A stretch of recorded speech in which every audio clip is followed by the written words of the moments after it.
Hello friend, स्वागत करता हूं मैं आपके यूट्यूब चैनल में। तो आज की वीडियो में हम जो 30 मोस्ट इम्पोर्टेंट क्वेश्चन को डिस्कस करेंगे, जो कि आपके हाल फिलहाल के एग्ज़ाम में जो बहुत इंपॉर्टेंट साबित होंगे। तो वीडियो के अंत तक ज़रूर बने रहे, क्योंकि सारे क्वेश्चन जो सिलेक्टेड लेकर आया हूँ।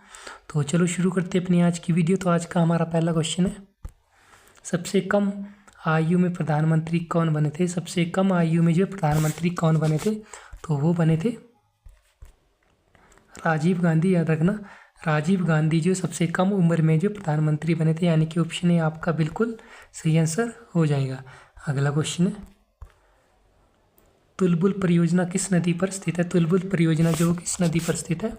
तो याद रखना, झेलम नदी पर जो तुलबुल परियोजना स्थित है, यानी कि ऑप्शन बी आपका बिल्कुल सही आंसर हो जाएगा। अगला क्वेश्चन है, संविधान सभा का प्रथम अधिवेशन कहाँ हुआ था?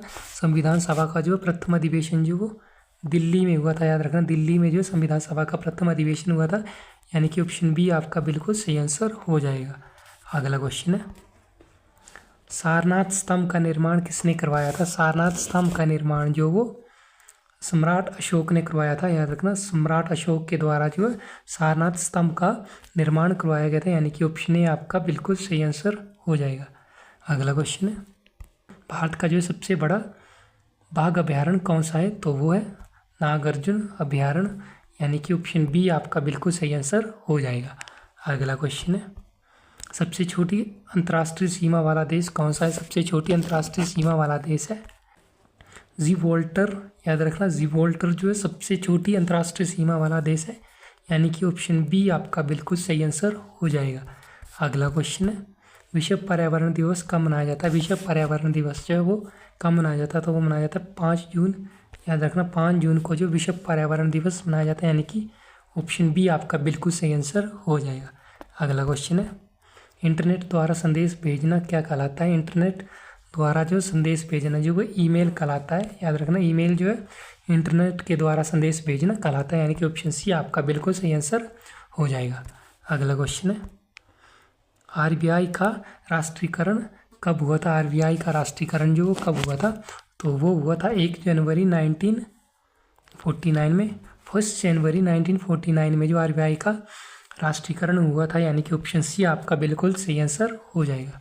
अगला क्वेश्चन है, गांधी जी ने हरिजन पत्रिका का प्रशासन कब शुरू किया था? हरिजन पत्रिका का प्रशासन कब शुरू किया गया था महात्मा गांधी के द्वारा? तो वो किया गया था 1933 ईस्वी में। याद रखना, हरिजन पत्रिका का प्रशासन जो 1933 ईस्वी में शुरू किया गया था, यानी कि ऑप्शन सी आपका बिल्कुल सही आंसर हो जाएगा। अगला क्वेश्चन है, गांधी जी ने भारत में सत्याग्रह सबसे पहले कहाँ शुरू किया था? महात्मा गांधी जी ने जो है सत्याग्रह जो है सबसे पहले कहाँ शुरू किया था? वो किया था चंपारण में। याद रखना, चंपारण में जो है सबसे पहले महात्मा गांधी ने जो है सत्याग्रह का प्रयोग किया था, यानी कि ऑप्शन बी आपका बिल्कुल सही आंसर हो जाएगा। अगला क्वेश्चन है, आरबीआई को कितना न्यूनतम रिजर्व रखना होता है? आरबीआई को जो लगभग कितना न्यूनतम रिजर्व रखना होता है? तो लगभग 200 करोड़ जो है आरबीआई को न्यूनतम रिजर्व रखना होता है, यानी कि ऑप्शन सी आपका बिल्कुल सही आंसर हो जाएगा। अगला क्वेश्चन है, अंतर्राष्ट्रीय मुद्रा कोष का मुख्यालय कहाँ स्थित है? अंतर्राष्ट्रीय मुद्रा कोष का मुख्यालय जो वाशिंगटन में स्थित है। याद रखना, वाशिंगटन में जो अंतर्राष्ट्रीय मुद्रा कोष का मुख्यालय स्थित है, यानी कि ऑप्शन सी आपका बिल्कुल सही आंसर हो जाएगा। अगला क्वेश्चन है, असहयोग आंदोलन किस वर्ष शुरू हुआ था? असहयोग आंदोलन जो किस वर्ष शुरू हुआ था? तो वो हुआ था 1920 में। याद रखना, 1920 में जो असहयोग आंदोलन शुरू हुआ था, यानी कि ऑप्शन बी आपका बिल्कुल सही आंसर हो जाएगा। अगला क्वेश्चन है, साबरमती आश्रम की स्थापना गांधी जी ने कहाँ की थी? साबरमती आश्रम की स्थापना जो महात्मा गांधी ने अहमदाबाद में की थी। याद रखना, अहमदाबाद में जो है साबरमती आश्रम की स्थापना की गई थी महात्मा गांधी के द्वारा, यानी कि ऑप्शन सी आपका बिल्कुल सही आंसर हो जाएगा। अगला क्वेश्चन है, संयुक्त राष्ट्र का प्रथम महासचिव कौन था? संयुक्त राष्ट्र का प्रथम महासचिव था ट्रिगनवेली जो है महासचिव थे प्रथम संयुक्त राष्ट्र के, यानी कि ऑप्शन सी आपका बिल्कुल सही आंसर हो जाएगा। अगला क्वेश्चन है, किस मिट्टी को रेगुर मिट्टी के नाम से जाना जाता है? रेगुर मिट्टी के नाम से जो किस मिट्टी को जाना जाता है? तो वो जाना जाता है काली मिट्टी को। याद रखना, काली मिट्टी को जो है रेगुर मिट्टी के नाम से भी जाना जाता है, यानी कि ऑप्शन बी आपका बिल्कुल सही आंसर हो जाएगा। अगला क्वेश्चन है, भारत में सिंचाई का प्रमुख साधन क्या है? भारत में जो है सिंचाई का मुख्य साधन क्या है? तो वो है नलकूप और कुएं। याद रखना, नलकूप और कुएं जो है भारत में सिंचाई के प्रमुख साधन है, यानी कि ऑप्शन डी आपका बिल्कुल सही आंसर हो जाएगा। अगला क्वेश्चन है, डिस्कवरी ऑफ इंडिया पुस्तक के लेखक कौन है? वो डिस्कवरी ऑफ इंडिया के लेखक वो है जवाहरलाल नेहरू। याद रखना, जवाहरलाल नेहरू जो है डिस्कवरी ऑफ इंडिया के लेखक है, यानी कि ऑप्शन सी आपका बिल्कुल सही आंसर हो जाएगा।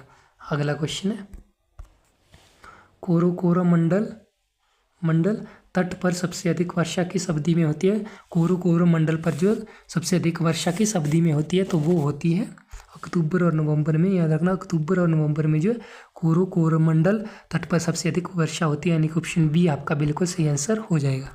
अगला क्वेश्चन है, भारत में सबसे अधिक भूमि पर कौन सी फसल उगाई जाती है? भारत में सबसे अधिक जो है फसल जो वो धान की उगाई जाती है। याद रखना, धान की फसल जो है भारत में सबसे अधिक उगाई जाती है, यानी कि ऑप्शन ए आपका बिल्कुल सही आंसर हो जाएगा।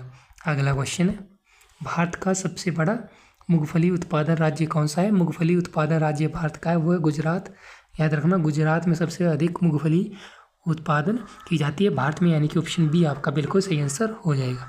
अगला क्वेश्चन है, भारतीय संविधान में मौलिक कर्तव्य कब जोड़ा गया था? मौलिक कर्तव्य जो भारतीय संविधान में कब जोड़ा गया था? तो वो जोड़ा गया था 1976 ईस्वी में।